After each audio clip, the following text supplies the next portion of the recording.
The New York City Football Club has gone 6 games without a loss. However, the draw at Miami could be difficult. Playoffs still uncertain. We're going to talk about that on NYCFC Views. Turn up your volume. Because you're about to listen to The Sick Podcast. NYCFC Views. Collins approaches the shot, and New York City wins the first MLS Cup on their first try, and they're going crazy. Tiene tiro y gol! Gol! New York City es el campeón de Major League Soccer. The sickest New York City FC podcast. It's gonna be sick. I'm Glenn Crooks. I do the English radio commentary for NYCFC. There's Roberto Abramowitz. He does the Spanish commentary for the same club, NYCFC, and he also does the Jets commentary. So in our Kicking It Around segment, I will bring up the Jets because that's just it's my lifelong passion, you know. And if ever they didn't have a bad night, I had a better night. Well, if ever a loss made you feel good, I suppose that was the one. Now, we were involved in a tie in Fort Lauderdale at Dry Pink Stadium that did not have a feel good to it when the game ended. And we're going to get to Santi Rodriguez's goal. We're going to give up to the goal conceded late in stoppage time. It's a 1-1 final. Roberto, we've had a lot of time to reflect on this now since Saturday night, and I think the thing I was thinking about this morning is that no Lionel Messi, no Jordi Alba. I mean, you've got Noah Allen playing instead of Jordi Alba. I mean, I just look at it as New York City and how well they played in the first half in particular, just not taking advantage of the opportunity to get 3 points again. And I think it's something we've seen multiple times this season. At the end of the day, if they don't make the playoffs, we're going to have to go back and really look closely at, where it all went wrong. Points, yeah. But you made a great point yesterday after we were leaving the stadium, and I'm trying to pack up all my stuff. You finished earlier than I did, so I'm packing up. And you made a great point, and the fact was that New York City didn't, lose 2 points at the end of the game on the Avila's goal, but they really lost the 2 points. They lost the 2 points at the beginning of the game because they couldn't put away really good, clear chances that could have made this 2-1, 2, maybe even 3-0 in the first 20, 25 minutes of the game. And they didn't put them away. And at the end of the day, it came back to bite them. So this has been a problem all year long. It really has been addressed in a minor fashion by the club throughout the season, which is a problem of not having a really good stud number 9 in this league, which we have spoken about in the past about how any team that has won anything since 2018 on has done it with a give or take $10 million striker or above. And so if you're trying to build a championship club, it's one of the linchpins that you need. And this team hasn't had it, and that's really what's cost them more than anything else. We're going to go through a lot of reasons why this team didn't come out with a victory. But when you come back to it, it comes back to the same thing: chances wasted. Yeah, and it really this game was really symbolic. Had the flavor how it's gone so often this year, where certainly no one would have been shocked if they won by 2, maybe even 3 goals in this one. But the inability to finish and then giving up late goals, that's happened numerous times, as you pointed out to me, which I didn't have it very clearly like you did. But that's the 3rd game where a stoppage time goal by the opponent has been a draw. And that's a team that can't close out a game at those moments. You've got to look really closely at that. And it starts from the goalkeeper on out. And there's a lot of things to diagnose, but I keep going back to Nick Cushing and his staff, where they prepared for 5 at the back, and they came out in the first 45 minutes, and it was to me a perfect game plan. The way everything was moving and playing, and that ball Pereira played across to Monsef Bakrar, Andres Pereira, that Bakrar couldn't get on frame. It was an open goal. Mm-hmm. And all three of his misses to the left of the post were with his left foot. And, a quality striker has to be able to score with both and in the air. And we're just not sure where he rates with that yet. But when you look at the opportunities, and this is crazy, right? So if you believe in expected goals, and I know that a lot of the people that watch us do, I don't. But anyway, New York City had 1.5 or 1.47 to be exact. Inter Miami 26. This is in the first half, okay? New York City had 7 shots, none of them on target. 4 of the shots from inside the box. And this is a frustrating part, is that there were clear chances in front of goal where they just had to touch it in, and it wound up going to the side or whatever, and it just didn't, and it wasn't a shot on goal. And the opportunities that were just absolutely wasted by the team. And the good thing is that they're setting up these opportunities, they're creating these opportunities. That's great. You got to put them away, and they didn't put them away, and it came back and it bit them in the butt. Yeah, the expected goals for Bakrar alone was 1.27. So you could say he should have scored 2. He absolutely should have had at least 1. And you don't put the blame, at the feet of one player.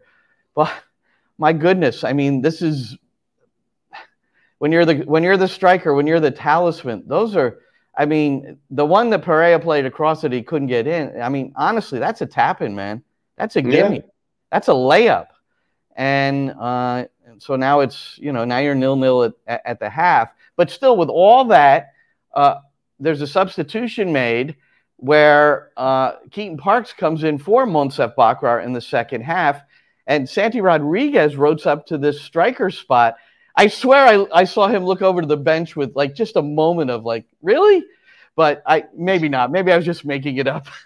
But anyway, this is what he did. This is from the English commentary. Santi Rodriguez making it 1-0 in the 77th minute. Angles to his right. He's in the penalty area. Can he get the shot off? He can, and he can score! The striker, Santi Rodriguez, finishes and beats Callender at the front post. He hit it high, he hit it firm. It was an acute angle, and New York City, inside a quarter of an hour remaining, they take the 1-0 lead on Inter Miami. Well, he's been absolutely magnificent, has Santi Rodriguez, working incredibly hard off the ball. He's been the one true attacking player who's been willing to attack the defence. And here, it's terrific. It's 3 against 1. Callender looks bemused and perplexed, and rightly so. You should not be able to score from here. But give Santi Rodriguez the credit for attacking the players, for shooting on target. I always say it, force the goalkeeper to make a mistake. And he's 100% right, Glenn. And Matty Lawrence absolutely nailed it. And here's the thing. When you look at the replay of the goal, and we can't show it for a variety of reasons, mostly YouTube, but we'll leave it at that. And that's why we only have the audio on. That's slightly, or depending on your whatever level you want to put it on, Drake Callender has some culpability here, because the rule is you don't get beat at your near post. Santi Rodriguez absolutely drills this, but Callender isn't protecting that near post as closely as he should, and the ball passes between his fingertips and the near post just underneath the crossbar. It's a brilliant strike. He hit it with anger. He hit it very, with perfect, precisely, with a lot of precision. God, I can't speak. With precision, puts it right next to that post. But it's a shot that a top keeper in the world has to stop. Callender didn't, and New York City had themselves a lead. Yeah, and give Tavon Gray some credit, by putting that ball quickly in the air, accurate. I don't know how you saw it, Roberto, and if there was a concern on your end. There was an appearance that Rodriguez was offsides, and I know that the referee, Victor Rivas, waited a moment to make certain that Rodriguez was not in an offside position. He didn't go to the monitor, so the video assistant referee obviously decided that, he was clearly on, and he, like we said, he beat a triple team, man. I mean, that's 3 players got to the angle and got the shot off, so it really was a remarkable goal for Rodriguez. His first MLS regular season goal since May in a 3-2 loss to Charlotte. So, it's But of late, Santi Rodriguez has been well, he's been their top player in the last few games, and he's really picked up his game at a really good time for the team. Although again, the playoffs, without getting the 3 points, and the momentum was there. You saw Apple TV take the shots of the bench, and you got a good look at it was the exhilaration was off the charts. But so let's talk about what led up to this corner kick. Before you get there, a couple of points that I want to make. So Santi Rodriguez, as you said, has been playing lights out. He really has been fantastic. And he had 2 goals in the game against Toronto in Leagues Cup. So in MLS, it goes back to May, but he did have those 2 goals against Toronto FC. Tylus Magno also had a really good first half, and I love the way he played that first half, even though, as it turned out, and I got a chance to speak to him after the game, and thankfully he's not injured. He was removed at halftime for Ledezma. They're going to try to remove him at the 39th minute, and then they figured that he could finish out the half, and that was a good move by Nick Cushing, holding Ledezma until halftime. So this way you don't waste a window, because when you substitute at the half, that doesn't count as a window. You have 3 windows plus halftime to make 5 substitutions. So if he was able to hold them out, then that gives him more tactical opportunities to use those 3 windows to make 5 changes, or in that case 4 changes, because they're going to make 1. But I spoke to Tylus Magno after the game, and he said that he had a stomach problem, that he was sick, and that's why he couldn't continue. So there's no injury. So, New York City and their fans don't have to worry about if he's going to be available for the game against DC United anyway. That's really good news. And he played well. Again, he played well. He was up and down the field. He was defending in the box. He was doing what he's been doing since he's won back his place in the starting lineup. He's playing on the left side where he has to play, because that's his position, and he's been playing very, very well, and that has helped the New York City FC attack. Yeah, so, well, that's great news that hopefully his stomach ailment is recovered in time for DC United on Saturday. I would think certain it would be, but yeah, it looked like there was something wrong with it did look like a lower leg injury, or an ankle problem, but it wasn't that at all, apparently, since I'm sure he told you the truth. What in Portuguese? I don't know how my translation from Portuguese is. Maybe that's it. Maybe the stomach. Maybe I said stomach ailment and it's broken ankle. I'm not sure, but it seemed like he was okay. Yeah, no crutches, that's for sure. No crutches at all. But Ledezma comes in. We thought maybe it would be Fernandez if there's going to be a substitution based on his previous performance. But I would think maybe Jason on the right. That's where he wants him. Ledezma coming in on the left. Fernandez is not going to be comfortable on the left. He wants him on the right. So I'll ask Nick why Ledezma, to start the second half. But certainly, a number of things happened, and Busquets got into the game more, I think, in the second half, and Miami started to gain control. I mean, you look at the possession stats by the end of the day, and a lot of that possession was in the New York City end, as New York City in particular, after that goal in the 77th minute, Roberto, trying to just hold on. And this is one of the late game issues, maybe. I don't know. I mean, it's up for discussion. Where are they dropped too deep? Are they really just trying to hang on like that with all these numbers behind the ball? Or can you defend with more possession and keep the ball a little bit more? Get up the pitch a little bit more. Yeah. Press higher up. The goal starts because of a mistake by Matt Freese. All right. Matt Freese in goal was fine. But then in the 3rd minute of stoppage time, he gets the ball and he punts it. And instead of, you could play out of the back, you can punt somewhere to midfield, you can punt the ball near the sideline, and if your guy can't get it, it goes out of bounds and it's a throw-in. But he punts it so far that on one bounce, the ball gets to Callender. And he grabs it and he immediately distributes it. And then New York City's again back on their heels defending, which is where you just said it. The best way to defend is keeping the ball as far away from your goal as possible. But punting it that way, when there's nobody down there there was no New York City player that was beyond midfield at that point. Yeah, and he should have been able to see that. Well, I got to give Matty Lawrence, my guy, credit, my broadcast partner. He really I was in the middle of describing something, and he threw his arms up, and he was really, dismayed with this punt. And then he went on to describe, he said, the way, the goalkeepers I played with were taught in these positions is punt the ball as high in the air as you can. It'll still travel. It's not going to travel maybe as far, but it's going to get to midfield or a little bit beyond. And then it becomes a challenge for your team, and, the ball's bouncing around a little bit. And it's not a situation where they're going to be able to win it and just, go right down your throat again, which is what happened with Callender and then led to the corner kick. And, you have to rewind the tape to that moment where Freese, who's had it, he was ready to have his 5th clean sheet in 6 games. I mean, he's won the number 1 job. He's been very good for the most part. And this was a mental gaffe.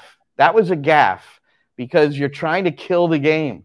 And you can, we're going to get to Nick Cushing talking about the 7 minutes of stoppage time, and not sure where that came from. But we should keep in mind that, and we're going to show, we can't show the full clip of the goal, but we're going to show the moment that it was headed home, or just before, by Aviles to make it 1-1.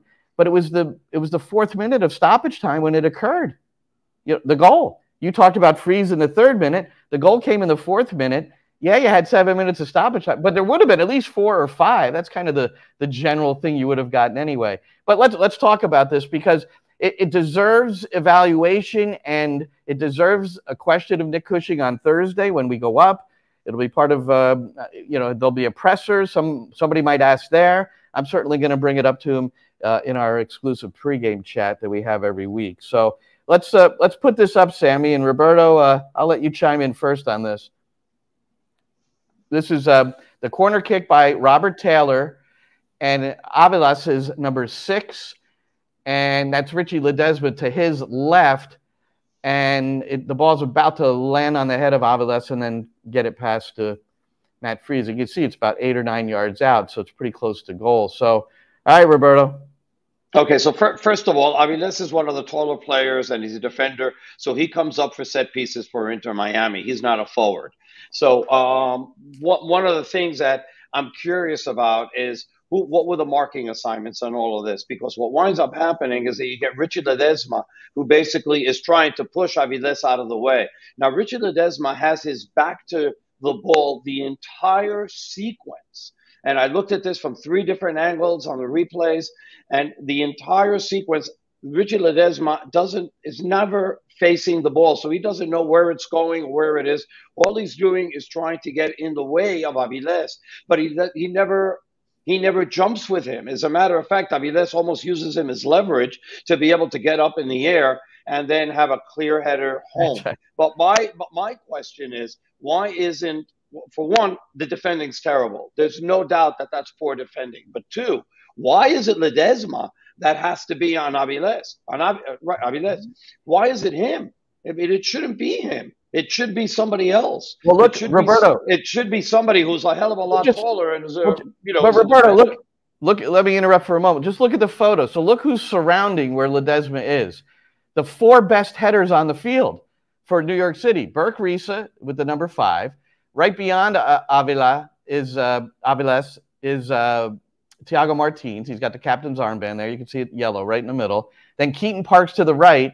And then Andres Pereira. Now, Andres Pereira was set up zonally at the front post. This is a zonal setup by Robert Tugian, who manages the set pieces.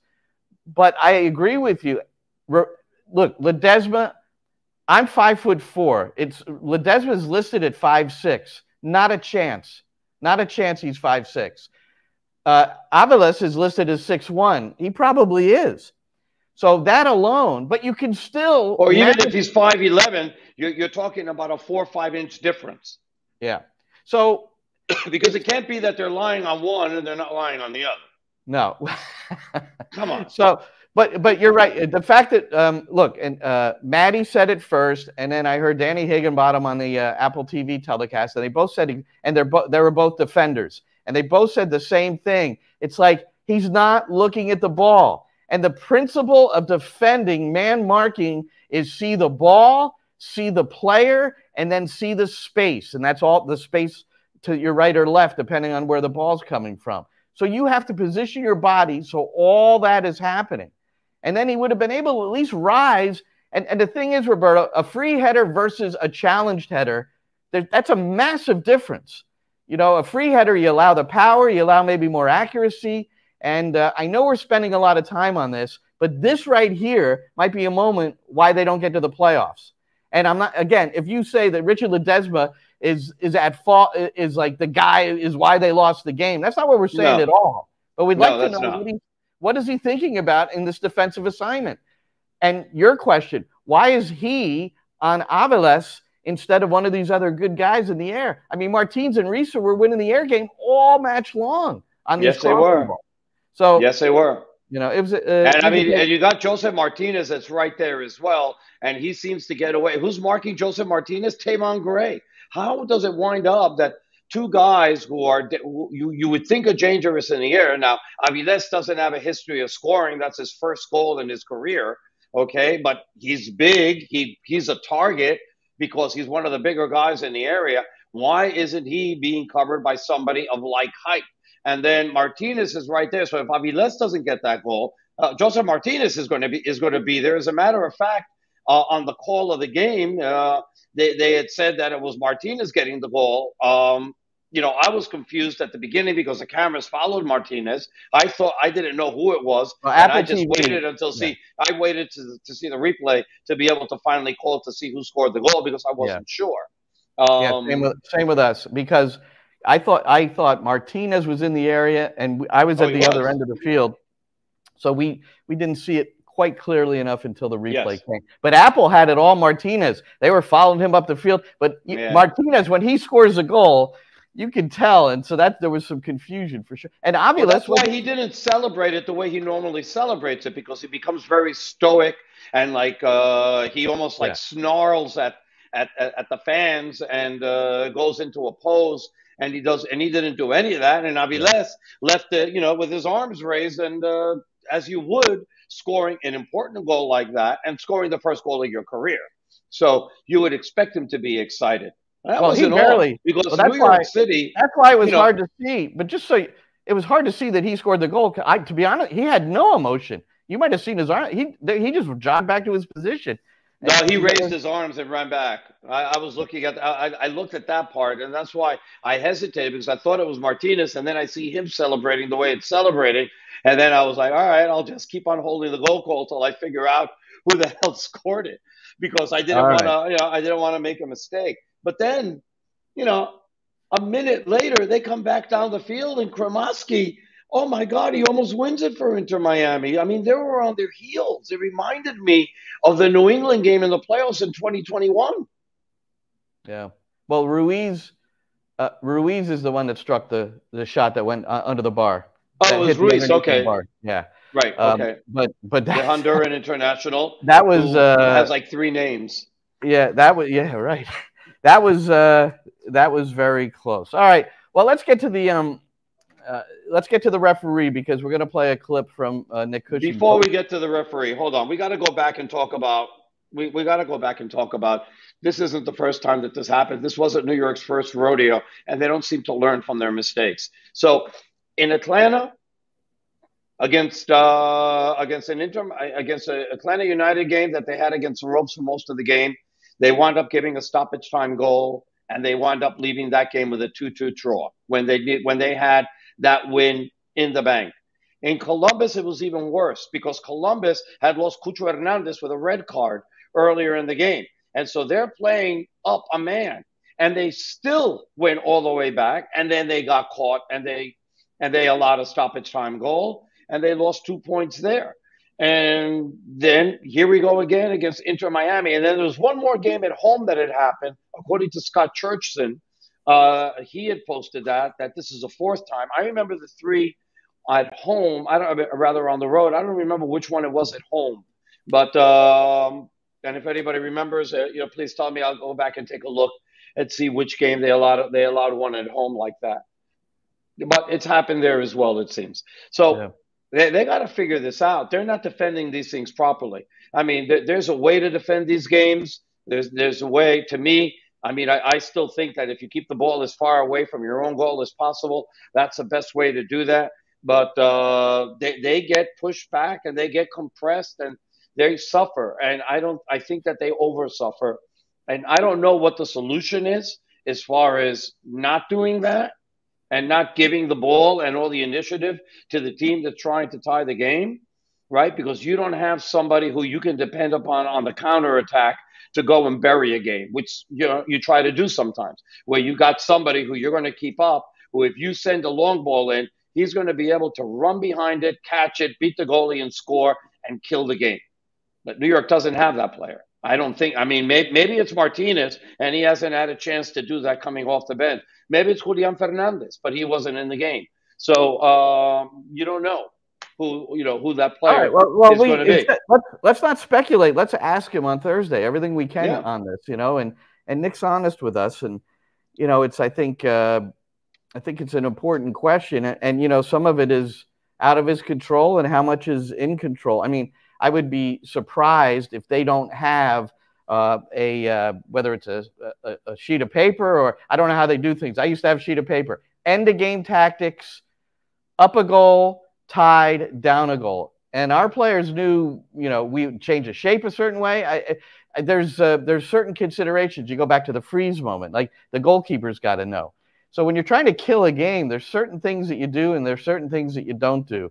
And you have to say they really don't have a great execution of killing the game, and there's been too many examples of that. So that's 6 points on the road, 8 points total that they've left on the table. How key is that going to be come decision day? Yeah, well, and like you said the other day, you just take one of those games and give us the points, or two, but well, it's worthwhile discussion, and the one thing I know is that the game should have been, in my opinion, the game should have been won in the first half. Done and dusted. Is that the trite phrase? Done and dusted. Yes, and that's the key, right? We're concentrating a lot on that set piece goal that New York City allows, and their inability to finish out games that they're winning, especially on the road. But it comes down to what we mentioned at the beginning: all the wasted chances that they had at the start of the game that they should have put away, and they wouldn't have to be suffering at the end of the game. And that's why this is a team that has 1 win, 7 losses, 8 ties on the road. Yeah. And, the Nick Cushing and I suppose everyone on the New York City FC side, and I think anyone that saw the replay thought that Dixon Arroyo, it should have been a red card on Andres Perea, just in a nasty, nasty foul. Lucky that there's not a broken leg there. And Perea playing the rest of the game. I mean, this guy is tough. He's so that tough. Is a freaking they're at that moment they're feeling a little our New York City hard done by, that they're in the second half they're not playing with a man advantage. Thought that was really obvious. And then Victor Rivas, who we'd have to say had a really, really, really poor outing as a referee. And it started early, Roberto. But let's play Nick Cushing's clip here first. And it focuses on initially, and then hear his words clearly about playing at Inter Miami, that it focused on the 7 minutes of stoppage time that were added at the end of this one. Run that, Sammy, please. I think ultimately we knew coming in here that we were going to be walking down the MLS red carpet, and we probably weren't going to be the invited guests. So there's many moments in the game that, but I've watched the games. I watched the game when Peter Vermees spoke after the game. I watched the game when Oscar Perea spoke after the game. We've all been in these moments, and unfortunately, we get 7 minutes at the end that, in my opinion, isn't 7 minutes. But those guys are going to do their job, and they've got a job to do today, so they did it. And we knew we'd have to be at our best. I feel sorry for our boys tonight because we feel a little bit unfairly treated, in the sense of there's big moments in the game that never went our way. There's red card, there's 7 minutes, there's so many fouls in the game. And I just thought, we experienced what other teams have experienced when they came in. So there's Nick Cushing post game. He said a lot there, and Nick's very careful in how he phrases things post game. I think that's an emotional moment. Obviously, giving up the late goal, and you're thinking 3 points, and then boom, no longer. And how it happened, I'm sure they looked at it 50 times before he sat down for the post game presser. But it's interesting. Let me add one thing, because I don't know if you saw it or not, but we were right below the tunnel where they come in and come out, and Nick Cushing shook hands and made a beeline straight to the dressing room, which is very rare for him. Yeah, well, he was intimating, look, there's no way about it. You can read between every line and whatever else you're saying, but he's intimating that when teams go to Miami, they're fighting against not just the team they're playing against. And Victor Rivas, I think he showed us that he wasn't prepared to referee this game in a proper fashion very early on. Sergi Busquets, who Roberto, is like my favorite player in the world. And I was looking so forward to seeing him, and I enjoyed watching him for the most part. But he committed 4 fouls. I don't have it, but it's at least within the first 5 minutes of the game, and 3 of them he chopped down Santi Rodriguez. I mean, they were bad fouls. Where was the yellow card? It wasn't coming from Rivas because Sergi Busquets was refereeing the game, and this is the problem. And I think this is Nick didn't refer to that. But to me, that was the biggest issue. That was the biggest issue with the referee, is that he's letting Sergi Busquets call the game in as many words, Well, here's a funny thing. Inter Miami winds up with 6 yellow cards in the game, and none of them were to Busquets. And Busquets needed to be yellow carded after the 3rd foul, which is in the first 5 minutes of the game. He wound up with 4 fouls total. And they were hard fouls. They weren't just like little push fouls they were hard fouls. And there was no reason. He had to put a stop to that immediately. No verbal warnings. No, in the next one we're going to get you. You're right. All he had to do was do 1, 2, 3, bang. He had to. Like every referee. He had to. But no verbal warning. Persistent fouling. He didn't look at him. You're right. No verbal warning. He never spoke to him about it. And Busquets was in Rivas' face quite a bit on some other calls that were made. And so that's – and he's the holding midfielder. He's the number 6, where if you're booked 5 minutes into a game, that affects the way you play the next 85 plus however many stoppage time minutes. Unless you're Busquets, and then you're like, yeah, he's never giving me a second one. So that's where I, have a big problem. And I do want to say this, Roberto, that – despite the fact that Rivas was really poor. I mean, I don't know how many varies I used last time I described it, but he was very poor. He really had a rough night, and 17 fouls total for Miami. So he's whistling some of them. Despite the fact there should have been a red card, despite the fact that we're 7 minutes of stoppage time, New York City controlled the destiny of this match, and they did not execute. So to me, I don't even want to talk about it. I know we're talking about it because it, deserves to be observed and evaluated. But the referee, at the end of the day, had nothing, and I mean nothing, to do with the outcome of this game, in my opinion, because New York City controlled it, and they didn't execute at the moments necessary. So it's hard to – Rivas was not good, but it's hard to blame him in any manner for the outcome of the match. I'm sorry, I can't do it. No, neither can I. I wasn't even going to bring it up. I wasn't going to even bring up how poor he was or not poor, because to me it doesn't affect the game. Yeah, I get that, but it doesn't affect the game. Yes, I was really bothered by the fact that he didn't show Busquets a yellow card early because I thought it was deserved, and I think that it was important to do that, especially in a game which could possibly wind up getting out of hand because of all the emotions that are going on and both teams desperately needing the points. The foul on Perea, I thought that should have been more carefully looked at, and maybe a red card should have been issued there. And the fact that it wasn't was bothersome as well. But this isn't a game where I'm saying, well, this is because of the referee and because of the 7 minutes and because of all. No. This is a game that New York City had. New York City didn't put away early, and New York City paid the consequences at the end of the game for their failures across 97 minutes, not because of what happened in the last 7 minutes. All right. Well, so now the big game at DC United would have been a huge match anyway. There's nothing given at this point with so many teams involved to try to make it into the 8-9 position in the Eastern Conference. And how about the West? One team is clinched. Yes. I mean, what's going on there? That is fantastic. Wait, are we kicking it around already? Not yet. Not yet. I just wanted to close by saying there's a match coming up again. So Real Salt Lake, here's this. So Real Salt Lake has 46 points, and they're in second place. Okay, and Sporting Kansas City has 38 points, and they're in 10th place. So we're talking about 8 points difference between second and 10th.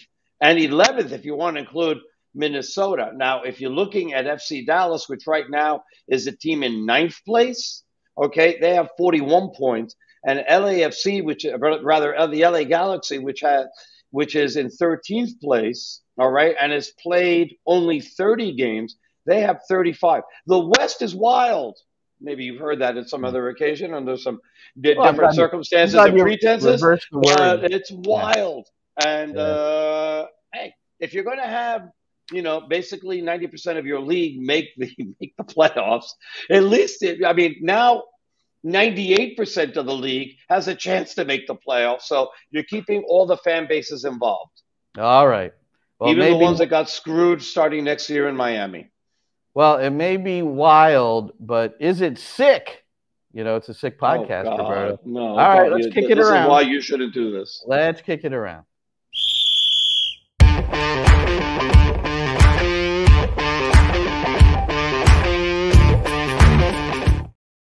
So you're a big Spurs fan, right, Roberto? Well, something like that. All right. It depends on how much masochism I'm feeling that day. All right. Well, they've won some crazy games so far this year. Well, I'm bringing one of them up right now, and it involves a video assistant referee. How about that? So Spurs Liverpool on the weekend, and Liverpool's down a man, and Luis Diaz scores a great goal on a service from Salah, and it was ruled offside, and no video review. Like there was a very quick decision. Howard Webb the next day said the following: "We acknowledge a significant human error occurring during the first half of Tottenham Hotspur versus Liverpool. The goal by Diaz was disallowed for offside by the on-field team of match officials. This was a clear and obvious factual error and should have resulted in the goal being awarded through VAR intervention. However, the VAR failed to intervene. Hence, the VAR is suspended." But how about that? Yeah. Clear goal, by the way. Christina Uncle had a good take on this, which was that, and I'm gonna read it here. It says, "We need more refs, and if the take is no matter the monies, it's not worth it for family and security when football organizations be proactive and invest in fixing a reason referee death pool isn't big from youth to the pro levels." So what she's saying is that we need more referees, because what had happened was that the VAR that was in charge of that game had just done like a VAR event like 48 hours earlier somewhere. I think it was in United Emirates or somewhere around there. So, they might have been tired, and it seems that there isn't just enough people, doing these things. And when you're not mentally sharp because you're tired, so then it becomes a problem. What do you mean? What do you mean by a VAR event? You said they did a game. They did VAR in a game somewhere in East Asia. I thought you might have been a conference. And so they've got to travel all over the place. So well, it's not just VARs, Roberto. I think the Victor Rivas, just to go back to him, it's a perfect example. I think if you look at MLS, the level of MLS on field, you can agree or disagree with this, but in the time I've been really watching it closely, and that's since the first kick of New York City, the league is getting better. Its on-field product is getting better. Coaching is getting better. I mean, I see a lot of progress. The referees, they're not getting better, and if anything, it might be going in the other direction. And it is a problem. Look, that's a problem on the youth level in the States. That's a problem. I mean, talking about referees and the lack of them and the limited number of quality referees, that's been a topic for about 5 years. And then the pandemic hit, and now I mean, there are youth games that are canceled, Roberto, because they can't find referees. They don't have enough. Yeah, they don't have enough referees, whether they're good or not. They don't have enough. And that's a huge issue. So Martin Ziegler of the Times had written that Darren England and Dan Cook, who were the VARs in the Liverpool offside mistake, had traveled to UAE to be officials in a match there 48 hours before the Liverpool Spurs game. So possible fatigue, mental fatigue is there. I mean, you don't need to be physically exhausted, but you could definitely be mentally exhausted. And, there's a lot of pressure on these games, especially in the Premier League. And you're watching and you're intently watching, and you can make mistakes. The thing that's really crazy is that they have the technology to draw lines and everything, which MLS doesn't want to use because they don't have enough cameras in stadiums to make that technology viable. And also, I think it's good that the fact that what they do in MLS is that once a referee makes a call, you got to go find indisputable evidence that they've made a mistake. And if you can't find that indisputable evidence, then you let the call stand from what the central referee called. Okay. So VAR doesn't find, all right, here's a smoking gun, you're absolutely wrong.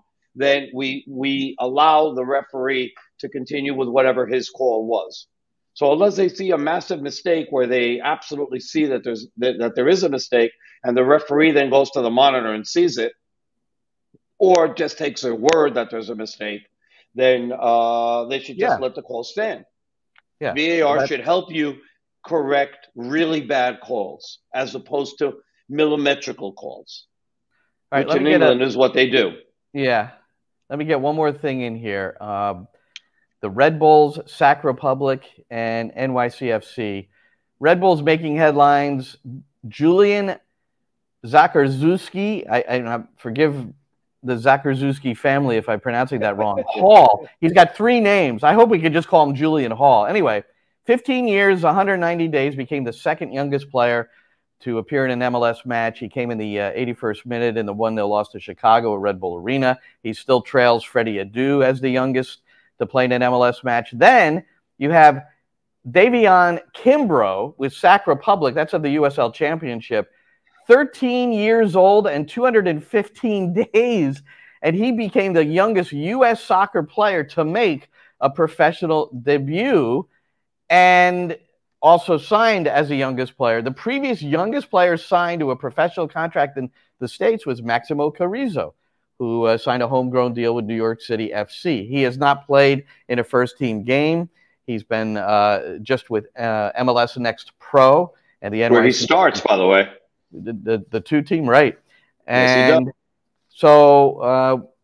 and he was a starter for NYCFC throughout most of preseason.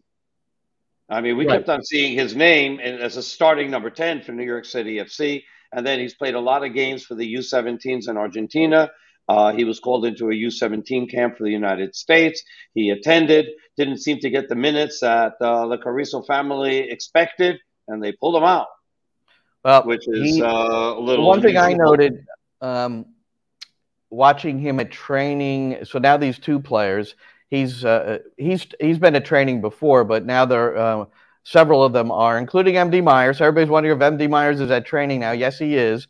He's training with the first team now. The NYCFC 2 team has been eliminated from any playoff consideration, and he was the leading. He got the Golden Boot or the co-Golden Boot, which was, well, we went over that last time. So he's the Golden Boot winner. He had the most.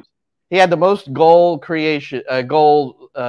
and assists goals plus assists in MLS Next Pro. He tied with the goals with 19 and then had more assists than the other two guys, but he's the co-Golden Boot. Anyway, he's there. They're not encouraging team play. So my point on the Carrizo thing, which I got lost on my own diatribe, is he is bigger physically. I believe, and I've seen Micha Ilinic, his body change over the last 9 months. And when talking to Nick Cushing about that, he just said, this performance team here, he said, you know, you can say what you want about us developing players, but if you want to make somebody stronger, send them to New York City FC. Because he said these guys are like, they're ridiculous in what they do. And Ilinic is a perfect example. And he hasn't lost any of his agility. I'm looking forward to seeing him, you know, at some – I don't know how he's going to sift in there. I don't – with Tavon Gray, you know, a much better defender. Tavon has locked down that position, hasn't he?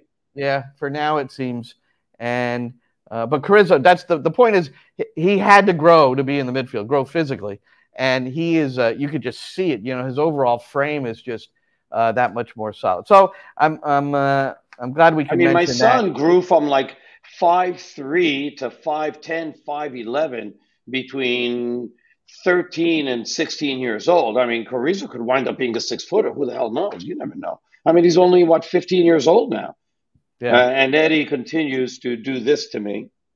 You know, the Matt Miazga, Diego Lainez thing all the time. So New Jersey. He does that to me, and I get to tell him, by the way, there's a 13-year-old playing professionally in Sacramento. What are you doing to support our family? Yeah, exactly. Exactly. So NewJersey.com, to really close this thing, I do have to bring up the Jets. But NewJersey.com is some of my source of New Jersey information, sports information, news, whatever. I like to keep up on things. So, you know, their sports stuff is good. I couldn't find a game story on the Jets Chiefs. All I could find, 3 stories, 3 on Taylor Swift at MetLife Stadium. I'm looking for the write-up of the game. So I opened one of them, and apparently Blake Lively and Ryan Reynolds were the people sitting next to her at the game. And Ryan Reynolds in between his chores as the Wrexham co-owner. So so that was the story. But the real story was, as a long time, since 1964 Jets fan, that's me, that I sat and watched the game last night after we got home from the journey in Miami, and I sat down, and it's 17-0, and I'm like, oh my, it's another game. I'm not going to be able to watch the whole game. Gosh. And it turned on a dime, and the dime was a safety. And, you know, and there it went. And caused by Bryce Huff. So Roberto was on the call last night on the commentary on the Spanish side of things. And so, Roberto, I was impressed with my team. How about you? It was a feel-good loss, if there's such a thing.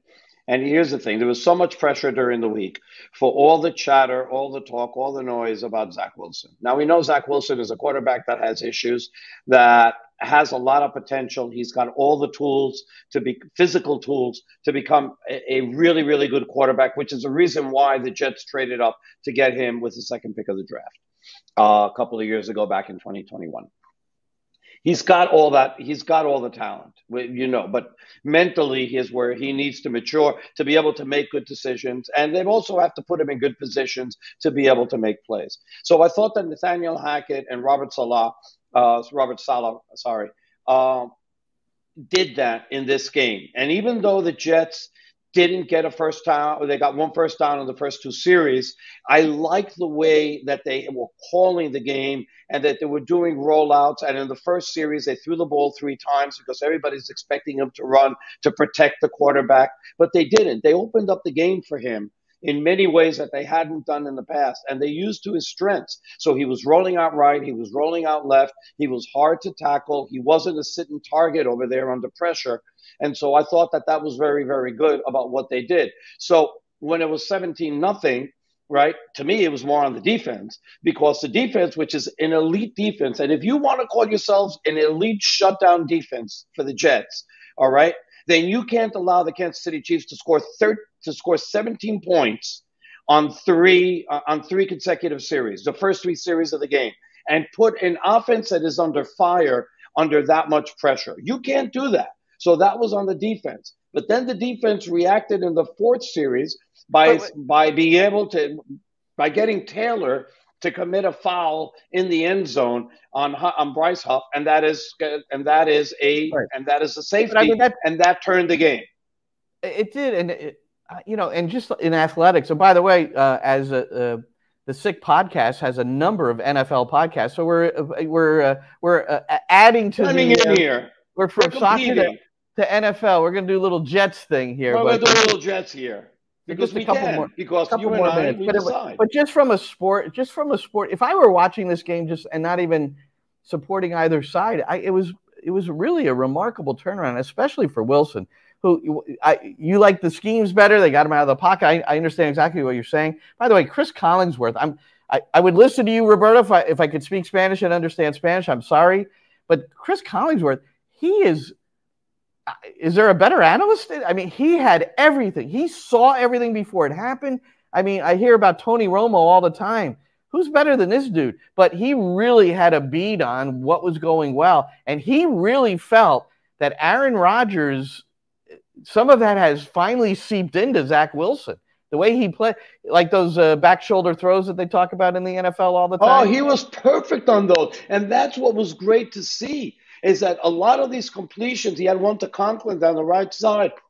He had the touchdown to Lazard. Both of those balls were perfectly placed. They were placed away from where the defender is and only where the receiver could make a catch. Those are key throws where he has not made them, right? Because it's so important in the NFL. Anybody can hit like somewhere where the guy is, but you need to know when to lead a receiver. You need to know when to throw back shoulder. You need to know where to throw away from the defender where only the receiver has it. And he did it all last night. Here's something that I didn't realize at the moment, although from the second quarter on, I was talking about it during our broadcast that we have on the Jets app, by the way, and the ESPN 98.7 app. ESPN New York app that Clemson Smith and I do in Spanish. And this is something that I was saying, and I was like, you know that right now Zach Wilson has more touchdown passes and he has more yards than Patrick Mahomes. And that held throughout the game, right? Throughout the game. And here's something that I didn't realize until this morning, and I'll give credit to OptaStats who put this together and said, Zach Wilson is the only opposing quarterback to have more completions, passing yards, and touchdown passes and fewer interceptions than Patrick Mahomes in a Mahomes start, college or pro, 127 total starts, including postseason.